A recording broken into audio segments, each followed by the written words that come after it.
దయగల ప్రభువా, ప్రేమగల తండ్రి, ఈ పరిశుద్ధమైన ఘనమైన శ్రేష్టమైన పాదములకు మా నిండు కృతజ్ఞత వందనములు చెల్లిస్తూ దైవ గ్రంథములోని మర్మములను ధ్యానిస్తూ ఉండగా, వాక్యపు వెలుగులోనికి మేము ప్రయాణిస్తూ ఉండగా, మీ యొక్క అపారమైనటువంటి కృప, దయా, ప్రేమ, కనికరము, వాత్సల్యత కురిపిస్తూ దేవుని వాక్యాన్ని మేము సులభంగా అర్థం చేసుకోవడానికి సహాయం చేయగలనంటూ ప్రార్థిస్తూ, పరిశుద్ధాత్మ శక్తి ద్వారా విలువైన సందేశము మేము విని లోతైన విశ్వాసంలోనికి ప్రయాణించులాగున కృపను చూపగలరంటూ క్రీస్తు నామమున వేడుకొంచున్నాము తండ్రి, ఆమేన్. దయచేసి కూర్చుందా.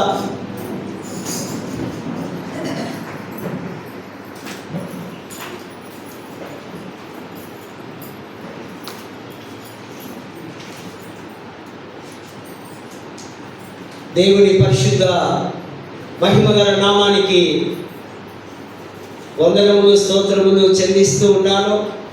మహాదేవుని కృప ఈ విధముగా పరిశుద్ధ దేవాలయంలో చేరి దేవుని వాక్యం బోధించడం, దేవుని వాక్యం వినడం, ఈ రెండు మనకు ఆశీర్వాదకరం, దీవెనకరముగా ఉంది. ఈ ఘనత, ఈ యొక్క ధన్యత నాకు అనుగ్రహించినటువంటి అధ్యక్ష మండలము, పీఠాధిపతి గారైన right reverend professor doctor Reuben mark తండ్రి గారికి, వైస్ చైర్మన్ బి విన్స్టన్ గురువులు గారికి, అధ్యక్ష మండలపు చైర్మన్స్, క్లర్జీ, లేమెన్స్ వారందరూ కూడా క్రీస్తు నామములో వారికి ఉదయకాల శుభములు, దైవాశీస్సులు తెలియపరుస్తూ, పరిశుద్ధ సంఘం సిఎస్ఐ వెస్ట్ చర్చ్ జంబిరిగుట్ట సంఘానికి, సంఘంలో ఉన్న ప్రతి కుటుంబానికి యేసుక్రీస్తు నామములో మీకు ఈ ఉదయకాల శుభములు, దైవాశీస్సులు తెలియపరుస్తూ ప్రేమతో ఇట్టి ఆరాధనకు మీకు ఆహ్వానాన్ని అందిస్తూ ఉన్నాను. మహాదేవి కృప మరొకసారి సిలువను చూడడానికి, సిలువలో వేలాడుతున్న యేసుతో కలిసి ప్రయాణించడానికి ప్రభు మనల్ని సజీవులుగా ఉంచిన విధానం బట్టి మరొకసారి వారికి మన నిండు కృతజ్ఞత వందనములు చెల్లించవలసిన అవసరం ఉంది. క్రీస్తునందు ప్రేమైనటువంటి పరిశుద్ధ దైవిక కుటుంబమా, ఈ వారం చాలా ఇంపార్టెన్స్, చాలా ప్రాముఖ్యమైన theme student Sunday. Fear of the lord is beginning of wisdom. యెహోవా యందు భయభక్తులు కలిగి ఉండుట జ్ఞానమునకు మూలము. ప్రతి వారం చర్చ్ ఆఫ్ సౌత్ ఇండియాలో ఉన్న బ్యూటీ ఎవరిని విడిచిపెట్టకుండా స్టూడెంట్స్ కూడా దైవ సందేశం అందించాలని, స్టూడెంట్స్ కూడా ప్రత్యేకమైన ఆధ్యాత్మిక ఆశీస్సులు ఇవ్వాలని మన లిటరసీ కమిటీ వారు వారి కొరకు ఈ థీమ్ను, ఈ మాటలను ఏర్పరిచి పంపించి ఉన్నారు. సో కనుక ఈ స్టూడెంట్స్, ఈ విద్య చాలా ప్రాముఖ్యమైనది. గత 50 సంవత్సరాల నుంచి మన భారతదేశంలో విద్య బాగా కనిపిస్తుంది. అది వరకు చాలా సంవత్సరాలు వెనక మన తాతలకు విద్య లేదు. విద్య లేని వాడు వింత పశువు అన్నారు. ఏం తెలియదు. విద్యలో ఏముంది? జ్ఞానం ఉంది, విద్యలో సంపద ఉంది, విద్యలో ఐశ్వర్యం ఉంది, విద్యలో ఘనత ఉంది, విద్యలో అంతస్తు ఉంది, విద్యలో హోదా ఉంది. బాగా విద్యావంతులను మనం బాగా గౌరవిస్తాం కదా. Education is empowerment, education is employment, education is development. స్వశక్తితో నీవు ఎదగగలవు. నీవు ఆ విద్య ద్వారా జీవనోపాధి పొందగలవు. ఆ విద్య ద్వారా నీవు అభివృద్ధి చెందగలవు. బాగా డాక్టరేట్స్ పెద్ద పెద్ద చదువులు చదువుతున్నారు అనుకోండి, వారిని మనం బాగా గౌరవిస్తాం, మర్యాదగా పిలుస్తాం.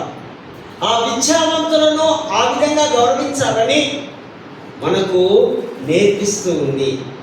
ఏదైనా దొంగిలించవచ్చు కానీ విద్యను మాత్రం దొంగిలించలేదు కదా. ఇవి secular studies and theological studies, అంటే దైవికమైనటువంటి విద్య, వేదాంత విద్య, లేదా ఈ లోక సంబంధమైన విద్య. ఈ లోక సంబంధమైన విద్య కొరకు ఈ కాలంలో మరి చాలా కష్టంగా, అంటే 3 సంవత్సరాలకే కదా. రేపు మీ మనవలను కూడా పంపిస్తారు స్కూల్స్కు. 3 ఇయర్స్లోనే వాళ్ళు బడికి పంపించాలని మేము లక్కీ. మా టైంలో బహుశా నేను అనుకుంటా 5-6 సంవత్సరాలు పోయినానేమో. 5 సంవత్సరాలకే బాగా తిరిగి రోడ్ల పడి ఉండేవాళ్ళం చిన్నప్పుడు. సో ఇప్పుడు మాత్రం 3 సంవత్సరాల నుంచి ఇక వాడి జీవితకాలం అంతా చదవాల్సిందే, జ్ఞానం పొందుకోవాల్సిందే. ఈ జ్ఞానం, ఈ చదువు చాలా ఇంపార్టెన్స్ కనుక మనం ఎప్పుడూ అప్రిషియేట్ చేయాలి. మనం ఎప్పుడూ అభినందించాల్సిన వారిని ఎవరు అంటే మన మిషనరీస్. 200-250 సంవత్సరాల పూర్వం వారు వచ్చి మనకు విద్యను నేర్పించారు. వారు వచ్చి మనకు వైద్యాన్ని ఇచ్చారు. వారు వచ్చి దేవాలయాలు కట్టించి క్రీస్తుని మనకు పరిచయము చేస్తున్నారు. కనుక తప్పనిసరిగా మీ పర్సనల్ ఫ్యామిలీ ప్రేయర్స్లో నాకు ఇష్టం ఏంటంటే మిషనరీస్ను జ్ఞాపకం చేసుకోవడం, ఆ మహానుభావులు రావడం, మనకు విద్య రావడం. బహుశా నేను మొన్న ఎక్కడో చదివాను, 1906లో హైదరాబాద్లో మొట్టమొదటిగా తెలుగు స్కూల్ స్థాపించినట్టుగా. కనుక ఈ విద్య కలకత్తా ప్రాంతంలో డాక్టర్ విలియం కేరీ గారు, అక్కడ వారు ఇంగ్లాండ్ నుంచి వచ్చి వారు ఆ యొక్క విద్యా సంస్థలు, ఆ యొక్క గాస్పల్ ప్రీచింగ్ హాస్పిటల్స్ అన్ని వారు మన మిషనరీస్ మనకు ఇచ్చున్నారు. వారి యొక్క స్లోగన్ ఒకటి ఉంది, చాలా నాకు ఇష్టపడింది. Expect great things from God, attempt great things for God. దేవుని యొక్క నుండి గొప్ప కార్యాలు తలపెట్టు, దేవుని కొరకు గొప్ప కార్యములు చేయి కదా. మనమంతా చేస్తున్నాం. మన కన్స్ట్రక్షన్లో దేవుని కార్యములు చేయడం మన నాయకులు పెద్దలు కదా. మళ్ళీ మీకు ఒక గుడ్ న్యూస్ పెద్దలకు, అక్కడ తయారైపోయింది మీ కొరకే. సో అవన్నీ కూడా ఈ యొక్క నాయకుల ద్వారా మనము దేవుడి కొరకు ఇవన్నీ పొందుకోవాలి. విద్యలో ఉన్నటువంటి బ్యూటీ, ఆ జ్ఞానం. విద్య వేరు, వివేకము వేరు, జ్ఞానము వేరు. జ్ఞానము ఎక్కడి నుంచి వస్తుంది? దేవుడి వద్ద నుంచి వస్తుంది. ఎవరికైనా జ్ఞానము పొదవుగా ఉంటే ఏమంటున్నాడు యాకోబు? దేవుణ్ణి అడగండి.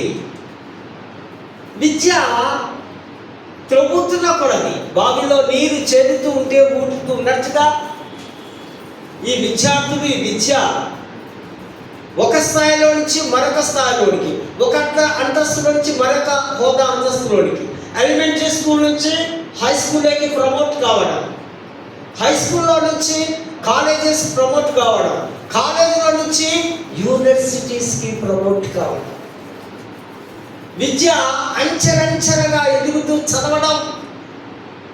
ఈ మధ్యనే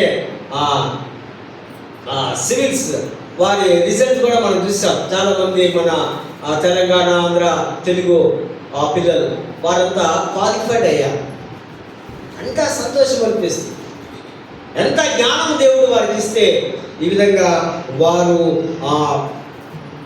సాధించగలరు. మరొకసారి వారికి అందరికీ స్టూడెంట్స్ న్యూ అకాడమిక్ ఇయర్ 2025లోకి వారు వెళుతున్నారు. ఆ పిల్లలకు అందరికీ కూడా నేను శుభములు, కంగ్రాచులేషన్స్ తెలియపరుస్తూ ఉన్నాను. మన VBSలో 10th క్లాస్ రిజల్ట్స్ వచ్చినాయి. అప్పుడు పిల్లలు అక్కడ ఉన్నటువంటి ఒక 4-5 మెంబర్స్ అనుకుంటా వచ్చి ప్రార్థన చేయించుకొని వారు సంతోషపడ్డారు. చాలా హ్యాపీ అనిపించింది. ఒక్కొక్క స్థాయిలో ఒక్కొక్క మెట్టు ఎదుగుతూ ఉంటే, ఒక ఉన్నతమైన స్థాయిలో ఒక గొప్ప ఆఫీసర్స్ అవుతూ ఉంటే తల్లిదండ్రులకే కాదు, సంఘానికి, సంఘంలో ఉన్న ప్రతి వారికి కూడా అది సంతోషకరమే. కనుక ఈ విద్యను గురించి, ఈ దేవుడిస్తున్న ఆశీర్వాదం గురించి కొన్ని నిమిషాలు మనము ధ్యానము చేద్దాం. ఇది ఈ యొక్క విద్య, ఇది యొక్క వాస్తవాల అవగాహన, లేక ఆధ్యాత్మిక లేదా ఆచరణాత్మకమైనటువంటి నైపుణ్యం, పాండిత్యం, పరిశోధన, పరిశీలన, ఇవన్నీ విద్యలో మనకు కనిపిస్తాయి. స్వభావం, విజ్డమ్ అనగా వివేకము, హ్యూమిలిటీ, తగ్గింపు, వినయం కలిగి ఉండడం, విధేయత కలిగి ఉండడం. ఇది మంచి చెడుల గురించి గుర్తించేదిగా, అది ఏది మంచో ఏది చెడో విద్యావంతులు విద్యలో బాగా ఆరితేనే వారికి అర్థమవుతుంది. విద్య లేని వారికి అది ఒక్కొక్కసారి తప్పనో లేదా చెడ్డ పనో పాపమనో వారికి అర్థము కాదు. కారణం వీడికి విద్య లేకపోవడం, విద్య లేక చీకటిలో జీవించడం. విద్య లేని తనం అంటే గుడ్డివాడు, చీకటిలో బ్రతికేవారు అని మనము అర్థము చేసుకోవాల్సిన అవసరం ఉంది.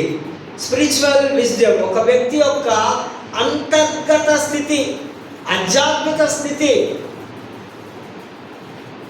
ఆ దైవ జ్ఞానంకు సంబంధించినటువంటి ఆ పాఠాలు నేర్చుకోవడం, చదువుకోవడం, వచ్చి తన సంఘానికి బోధించడం, దేవుని మనస్సు జ్ఞానాన్ని ఇక్కడ పంచడం.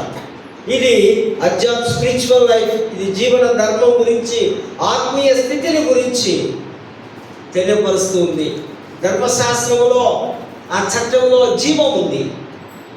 మోషే 10 ఆజ్ఞలు ఇచ్చి ఆ ప్రజలకంతా ఇదిగో ఇదొక చట్టం, ఇందులో దేవుడి జీవం ఉంది, ఈ జీవానుసారముగా మీరు బ్రతకండి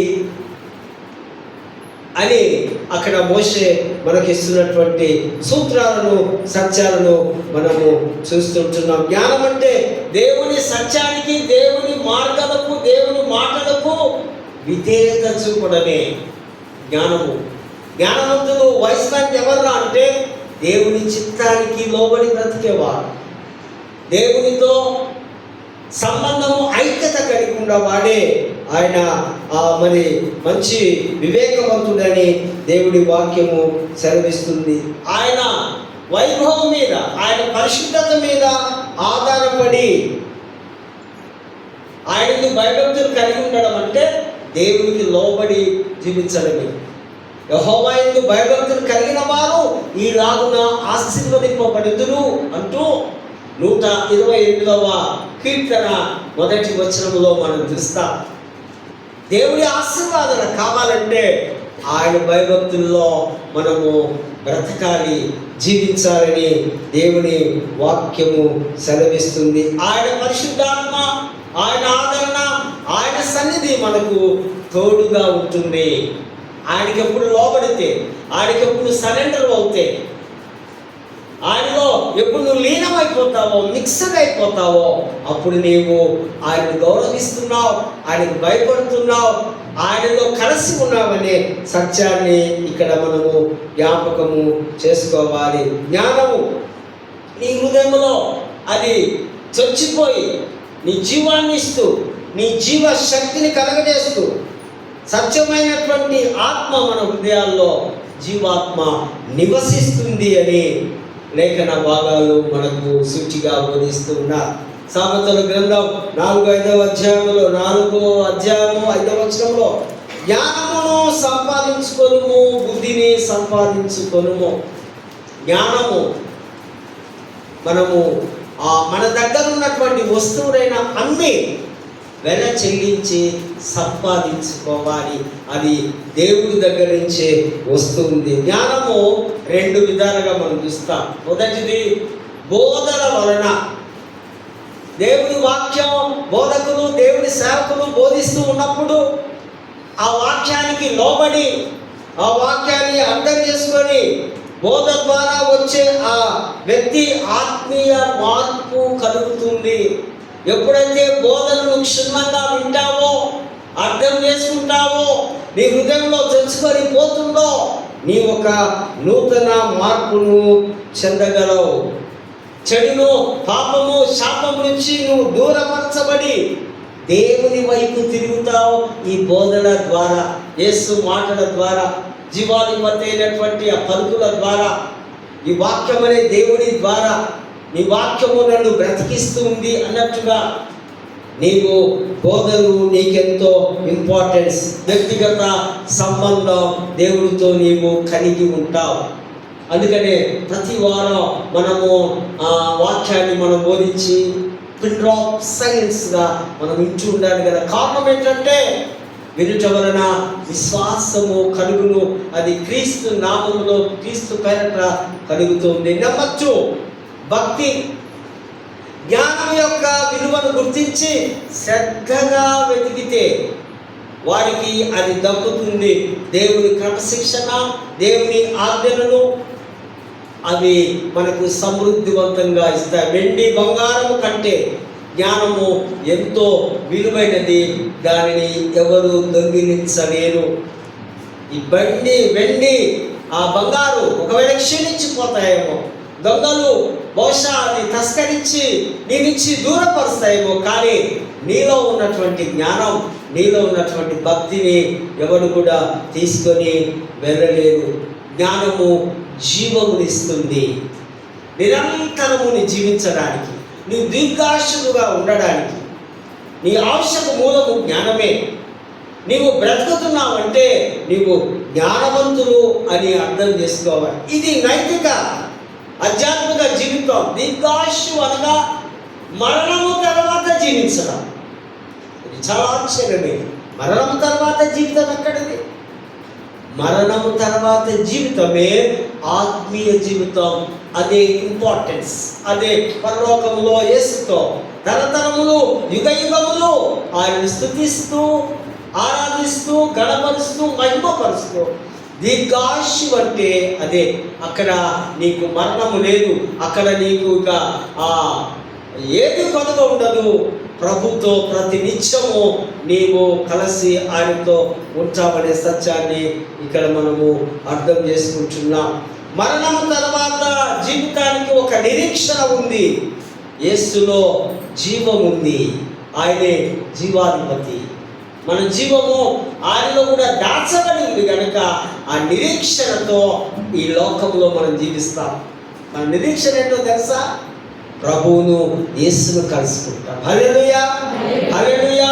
ఈ లోకంలో నువ్వు యేసును చూడవేమో, ఈ లోకంలో ఫిజికల్గా యేసుని కనిపించకపోవచ్చు, కానీ అక్కడ మాత్రం ఆధ్యాత్మికంగా పరలోకంలో యేసును మనము చూడగలం. ఇక్కడ వాక్యం అనే బైబిల్ మనం చదువుతూ ఉంటే యేసు మనతో మాట్లాడవచ్చు, కానీ మరి దీర్ఘాయువు చేత మనం ఈ లోకం వెళ్ళిన తర్వాత యేసుతో కలిసి మన ప్రయాణం ఉంది అనే ఈ మాటను మనము జ్ఞాపకం చేసుకోవాల్సిన అవసరత ఉంది.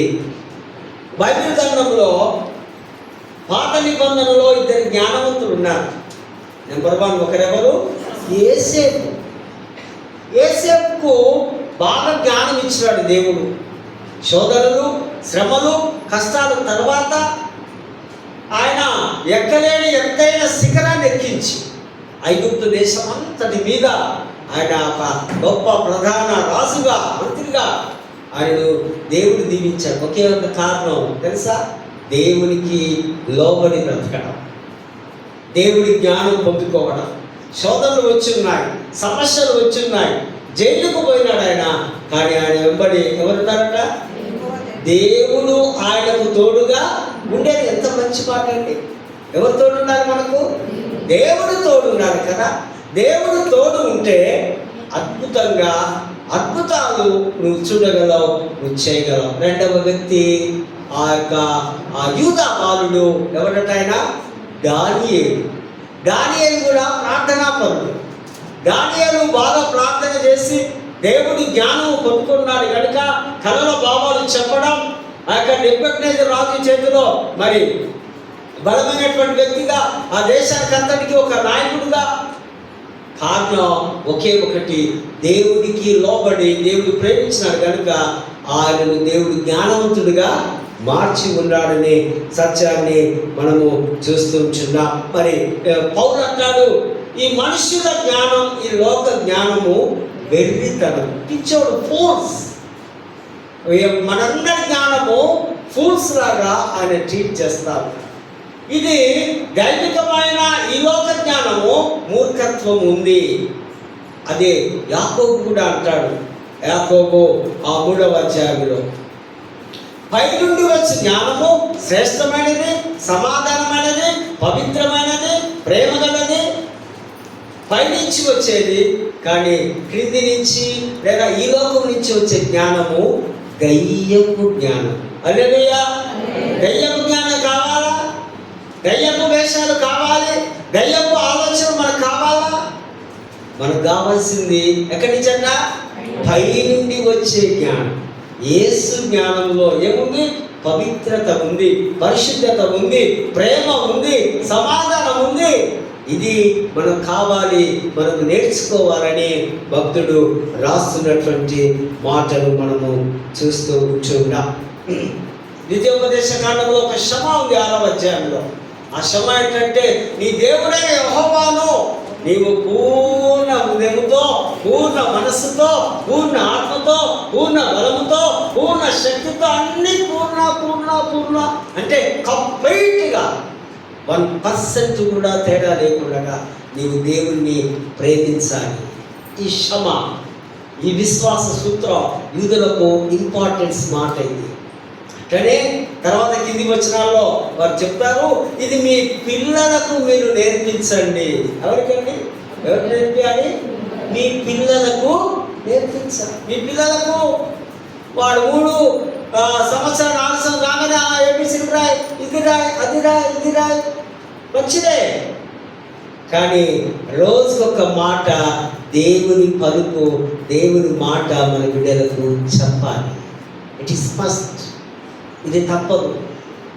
కనుకనే మనం సండే స్కూల్, మన బేస్, మన పిల్లలు రేపు పెద్దవారు అవుతున్నారు, పెద్ద విశ్వాసం అవుతున్నారు, పెద్ద పాస్టర్స్ అవుతున్నారు, పెద్దగా ప్రసంగికులు అవుతున్నారు అంటే దాని అర్థం సండే స్కూల్ బేస్లో నుంచి మీరు బిడ్డలను పెంచాలి.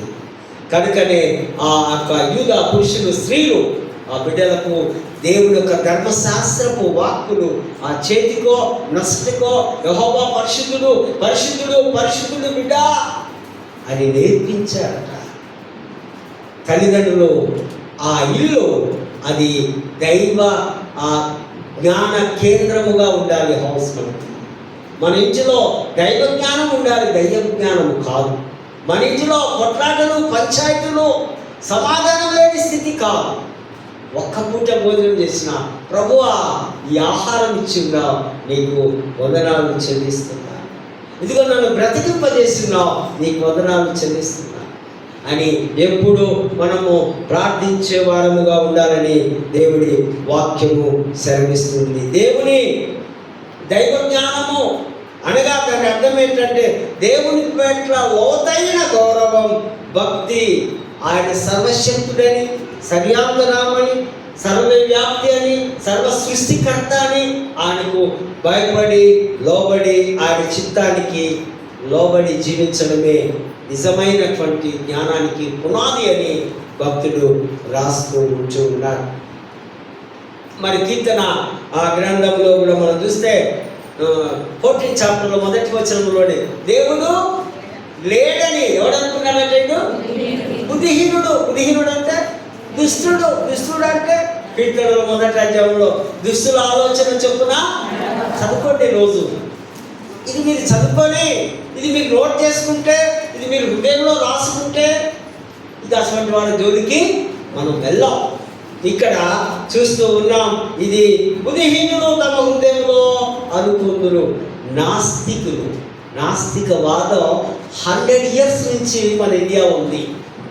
మన తెలుగు వాళ్ళలో ఒకడు ప్రముఖుడు ఉన్నాడు కదా, బాబు గోగినేని అనేటువంటి కదా. వాళ్ళు ఏమంటారు? ప్రకృతే దేవుడు, సృష్టిలో నుంచి అన్నీ వచ్చింది, దేవుడు ఎక్కడ? దేవుడు లేడు, సృష్టినే ప్రకృతినే మేము ఆరాధిస్తూ ఉన్నాము. బుద్ధిహీనులు దేవుని ప్రత్యక్షతను, దేవుని వాక్యాన్ని, దేవుని మనస్సును వారు గ్రహింపరు.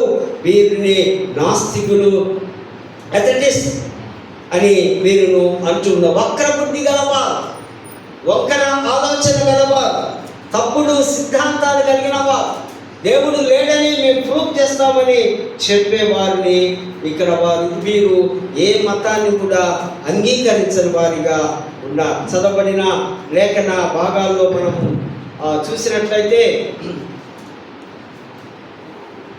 ఇజ్రాయెల్ ప్రజలు 3వ రాజు నెంబర్ ఎంత? 3. సౌలు, దావీదు, సొలొమోను. ఈయన క్రీస్తు పూర్వం, బాగా గుర్తుపెట్టుకోవాలి, 970 నుంచి 930 వెనక రాస్తారు. క్రీస్తు పూర్వం అన్నమాట. 40 సంవత్సరాలు రాజుగా ఉన్నారు. ఈయన వివాహము, అందుకే అక్కడ అంటాడు నేను బాలుడును అన్నాడు కదా. బాలుడు అంటే 20 years, 19-20 yearsలో దావీదు పెళ్లి చేస్తున్నాడు. కానీ ఆ పెళ్ళి ఎటువంటి పెళ్ళి? ఐగుప్తు ఫరో రాజు కుమార్తెను చేసుకున్నాడు. ఐగుప్తులు ఎవరున్నారు? అందులో ఉన్నారు కదా, విగ్రహారాధికులు ఉన్నారు. విగ్రహారాధికులను ఆయన పెళ్ళి చేసుకున్నాడు. ఏదో 1-2 అంటే అడ్జస్ట్ కావచ్చు మనం కదా. ఎంతమందినట? ఎంతమంది? 700 మంది. తర్వాత ఒక 3 300, అంత 1000 మంది. అంతా ఎట్లా చేసుకున్నాం మరి మనకు అర్థం కాదా. మనిషి ఎత్తులో చేసుకున్నాడు, బాగుంది. కానీ విగ్రహారాధనలో, శోధనలో పడిపోయాడు. యెహోవా దేవుని మరిచిపోయి విడిచి, అందుకే ఆ ప్రసంగి అనంతా విలాపవాక్యం అవన్నీ చూసుకుంటా పోతే అంతా వ్యర్థమని తర్వాత ఆయన రాస్తూ ఉంటారు. సో ఈయన ఈ గొప్ప రాజు దైవ జ్ఞానంపై ఆధారపడి ఆయన గిబియోనులో ఉన్నప్పుడు ఒక ప్రార్థన చేస్తూ ఉన్నారు. గిబియోన్ అనేది యెరూషలేముకు ఒక 6 మైళ్ళు దూరంలో ఉంది. ఎత్తైన శిఖరం మీద ఉంటూ అక్కడ బలులు అర్పించేవా. పాత నిబంధన అంతా కూడా బలుల అర్పణలే. క్రీస్తు తర్వాత ఈ యొక్క బలులన్నీ కూడా మనము చేయడం లేదు, అది విగ్రహాలు అయిపోయింది. అప్పట్లో లేదు, చేసేవా. సో కనుక ఆయన ఇంచుమించు ఎత్తైన శిఖరం మీద గిబ్రోన్లో ఆయన 1000 బలులు అక్కడ 6 మైళ్ళ దూరంలో ఉంది. అక్కడ దేవుని యొక్క సన్నిధి గుడారము, మరి ఇక్కడి బలిపీఠాల మీద బలిని అర్పించేవాడు. దైవ ప్రత్యక్షత కొరకు ప్రార్థన చేస్తూ ఉన్నాడు. రాజు అయిపోయాడు కదా. వయసు ఎంత? 28. 20 మెచ్యూరిటీ వస్తుందా? జ్ఞానం వస్తుందా? పెళ్లి చేసుకుంటావు, ఎంజాయ్ చేస్తున్నావు, కానీ నీకు జ్ఞానము, మెచ్యూరిటీ కావాలంటే, అవగాహన కావాలంటే దానికి ఒక వయస్సు కావాలి. ప్రభువా నాకు రాజ్యం ఇచ్చున్నావు మా నాన్న చేతిలో నుంచి, నేను పరిపాలించడానికి నాకు అవగాహన, ఆ శక్తి లేదు, జ్ఞానం లేదు, వివేకం లేదు. నాకు ఆ మనస్సును జ్ఞానయుక్తముగా, ఆ తెలివి గల మనస్సు, విమోచన హృదయాన్ని నాకు అనుగ్రహించు అంటూ ప్రార్థన చేస్తాను. ఏం ప్రార్థన? రాజు ఏం ప్రార్థన చేయాలి? నాకు ఇంకొన్ని దేశాలు ఇవ్వు, నాకు ఆర్మీని ఇవ్వు, నేను శత్రువుని జయించే పవర్ శక్తిని నాకు ఇవ్వు, నాకు వెండి బంగారం ఇవ్వు అనుకుంటూ చేయాలి జనరల్గా. మనం కూడా కొన్నిసార్లు మా ప్రాంతంలో చేస్తాం కదా, మా పిల్లలు మాకు అందరికీ ఇచ్చి అంతా మేము చేస్తాం, మంచిదే. సో ఈ రాజు దానికి డిఫరెంట్గా చేస్తాం. నాకు విమోచన జ్ఞానము దయచు ప్రభు. దేవుడు చక్కగా మాట్లాడుతున్నాడు. ఇది నీకేం కావాలి కోరుకో, ప్రార్థన చేసినప్పుడు కోరుకో అంటున్నాడు ప్రభు. వెంటనే ఇది కోరుకున్నప్పుడు దాంతోపాటు నీకు అన్ని ఆశీర్వాదాలు ఇస్తా.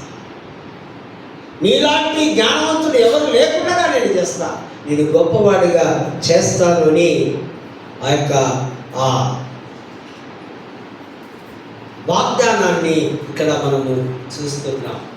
సొలొమోనులో ఉన్నటువంటి యొక్క శక్తి, తర్వాత ఆయన ఒక గొప్ప రాజుగా అనేకులను ఆ 12 గోత్రాలను పరిపాలించినట్టుగా మనము చూస్తూ ఉంటున్నాం. పత్రికల పాఠంలో విశ్వాసంలోని నిశ్చయత, విశ్వాసములో అక్కడ ఉన్నటువంటి సంఘానికి యోహాను రాస్తూ ఉన్నాడు. నిత్య జీవం కొరకు మీరు తెలుసుకోవాలని రక్షణ, నిశ్చయత, సత్యాన్ని గురించి దేవుని ప్రజలకు ఆయన బోధించడం. ఆయనే సత్యవంతుడు, జాగ్రత్త, ఆయనే యేసుక్రీస్తు అంటూ 14వ వచనంలో ఆయన చిత్తానుసారంగా మనము ఆయనను ఏది అడిగినా మన ప్రార్థనల ద్వారా దేవునికి మనం లోబడి జీవించినట్లయితే మన జీవితంలో దేవుడి చిత్తానికి నెరవేర్చగలడు. మీరేంటంటే అది ఇవ్వడానికి ఆయన సిద్ధంగా ఉన్నాడు. కానీ మీ జీవితాలు మీరు దేవుడి చిత్తానికి మీరు లోబడాలి. మీ ఇష్టం కాదు. గుడికి వచ్చి మా ఇష్టం వచ్చినట్టుగా మేము కూర్చుంటాం, మా ఇష్టం వచ్చినట్టుగా ప్రవర్తిస్తాం, మా ఇష్టం వచ్చినట్టుగా మేము మాట్లాడతాం, మా ఇష్టం వచ్చినట్టుగా మేము నిద్రపోతాము అంటే కుదురుతారా? ఇక్కడ గురువు వాడు ఎంత వీక్ అయినా, ఎంత బలహీనుడైనా, ఎంత చేతగాడి వాడైనా ఏం చేస్తాడు? ఇక్కడి నుంచే మీకు అనేకమైనటువంటి కరెంట్ షాక్స్ ఇవ్వగలరు. ఇది మీ ఇష్టం కాదు. విశ్వాసులకు యోహాను చెప్తున్నాడు, దేవుడి చిత్తానికే మీరు లోబడాలి. జాగ్రత్త సుమి. 16 ఆయనలో జీవం దయచేసేవాడు, జీవాధిపతి ఆయనే. 17వ వచనంలో మరణకరము కాని పాపములు కలవు. పాపములు 2 రకాలు. నంబర్ 1 తెలియక చేసే పాపాలు, నిర్లక్ష్యం వల్ల చేసే పాపాలు, అనుకోకుండా చేసే పాపాలు. వాటిని దేవుడు మరి క్షమించి కొట్టివేసి, సరే తెలుసుకున్నప్పుడు చూద్దాం రేపు వదిలేస్తాడేమో. 2వ రకం పాపం అన్నీ తెలిసి గుడికి వచ్చి నేను క్రీస్తు బిడ్డనని హోలీ కమ్యూనియన్లోని చేయి పెట్టి దేవుని భోజనాన్ని నువ్వు తీసుకుంటూ ఒకవేళ ఈ పాపాలు చేస్తే, ఒకవేళ దేవునికి ఆయాసకరమైన జీవితాన్ని నువ్వు జీవిస్తే ఆయన అంటున్నాడు తప్పనిసరిగా నీకు తీర్పు ఉంది. దేవుని వాక్యానికి విరోధముగా నీవు పాపం చేసినట్లయితే దేవుని యొక్క జీవంలో నుంచి నిన్ను ఆయన త్రోసివేయగలడని దేవుడి వాక్యము సూచిగా మనతో మాట్లాడుతూ ఉంది. సువార్తల పాఠంలో కూడా మనం గమనించినట్లయితే జ్ఞానము పసిబాలులకు బయలుపరచుట. లూకాసు వార్త 10వ అధ్యాయంలో పసిబాలు. యేసు 70 మంది శిష్యులను సేవ కొరకు పంపించినప్పుడు వారందరూ కూడా ఆ ఫీడ్బ్యాక్ తీసుకొని వస్తున్నారు. అయ్యా మీ పేరట మేము దయ్యాలను వెళ్ళబట్టాం, స్వస్థతలు చేస్తున్నాం, గొప్పగా పరిచయం జరిగింది, మమ్మల్ని అందరూ చుట్టుకున్నారు, మీ పేరు హైలైట్ చేస్తున్నామని రకరకాలుగా చెబుతూ వారి ఫీడ్బ్యాక్ ప్రభువుకు, యేసుకు ఇస్తూ ఉంటున్నారు. వారిని ప్రభు పసిబాలులతో పోలిస్తున్నారు.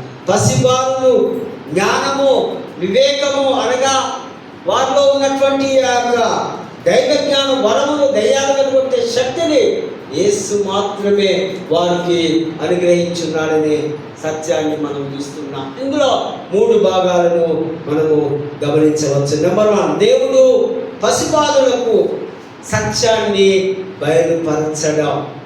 పసిబాలులు అనగా విద్యలేని పామరులు. యేసు ప్రభు శిష్యులు ఎవరైనా క్వాలిఫైడ్ ఉన్నారా? ఎవరు కూడా లేరు. అంటే విద్య లేని వారందరినీ దేవుడు పసిబాలులుగా పోలిస్తూ మాట్లాడుతూ ఉన్నాడు.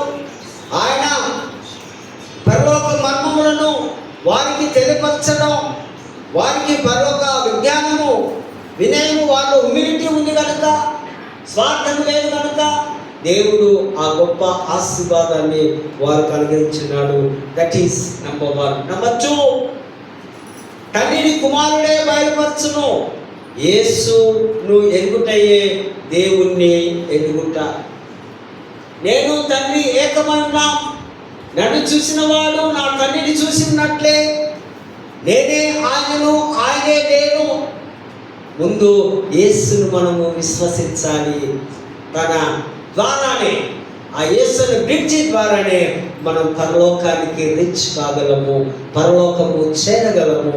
అక్కడ ఆయనతో కలిసి జీవితకాలం అంతా మనము జీవించగలం. మూడవదిగా, యేసు చరిత్రకు ముగింపై ఉన్నాడు.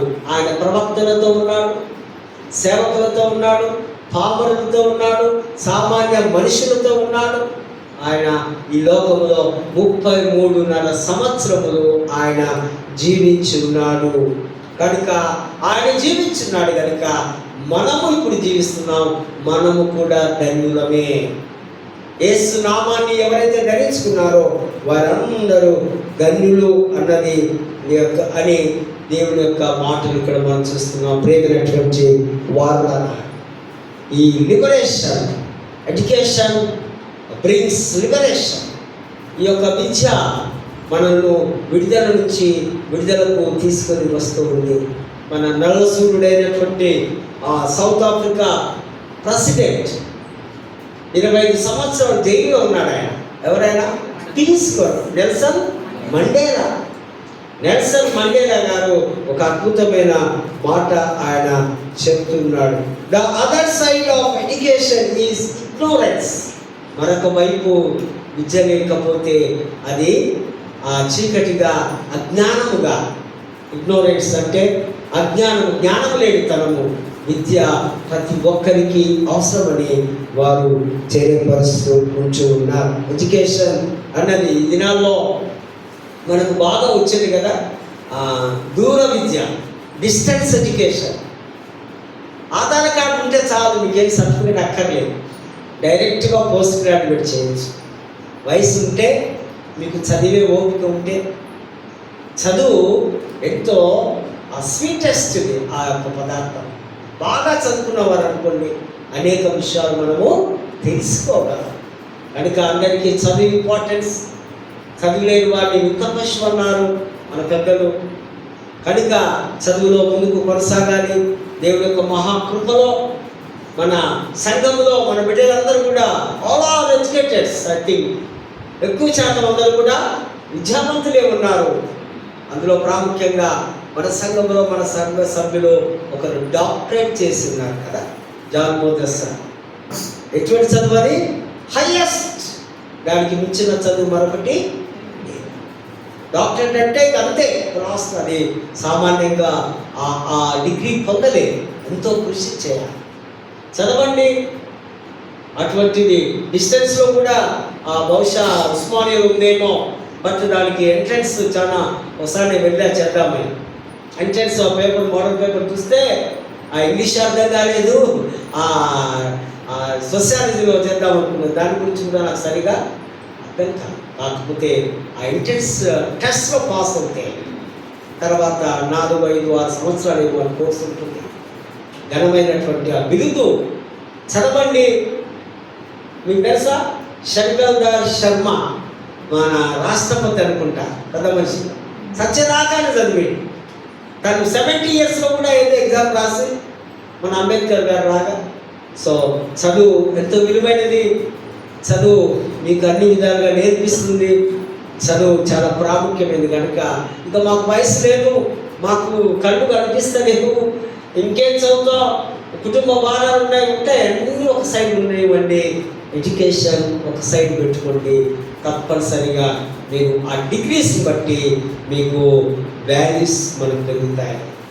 కనుక చదవడానికి ప్రయత్నం చేద్దాం. మన బిడ్డలు కూడా ఉన్నతమైన చదువులు ఖాళీగా కూర్చోబెట్టకండి. ఏదో ఒక డిగ్రీ ఒకదాని తర్వాత ఒకటి చదువుకుంటూ పోతే అనేక విధాలుగా అది తోడ్పడుతుంది. ఈ నేటి సమాజంలో చాలా ప్రాముఖ్యమైనదిగా మనకు కనుక ఈ స్టూడెంట్ సండే మరొకసారి మన పిల్లలను అప్రిషియేట్ చేస్తూ రాబోయే దినాల్లో వారు ఇంకా ఎత్తైన శిఖరాలు ఎక్కడానికి పరిశుద్ధాత్మ దేవుడు అటువంటి గొప్ప దైవాశిస్తులు దేవుడు వారికి అనుగ్రహించుగా ప్రార్థించుగా. పరిశుద్ధుడ ప్రేమగల తండ్రి, నీకు వందనాలు. 2 నిమిషాలు మీరు ఇచ్చిన ఆలోచన జ్ఞానం ఇవ్వాలి. దేవుని వాక్కులు మేము విన్నాం. అవును ప్రభా, మా బిడ్డలు సంఘంలో సరైనటువంటి విద్య, మా ఫోకస్ అంత విద్య మీదనే. ఆ విద్యను చదివి అభ్యసించి రాబోయే దినాల్లో దేవునికి మహిమకరంగా జీవించడం సహాయం చేస్తూ చేరవచ్చిన ప్రియులను ప్రత్యేకంగా దీవించగలరు. క్రీస్తు నామమున వేడుకొంచున్నాము తండ్రి.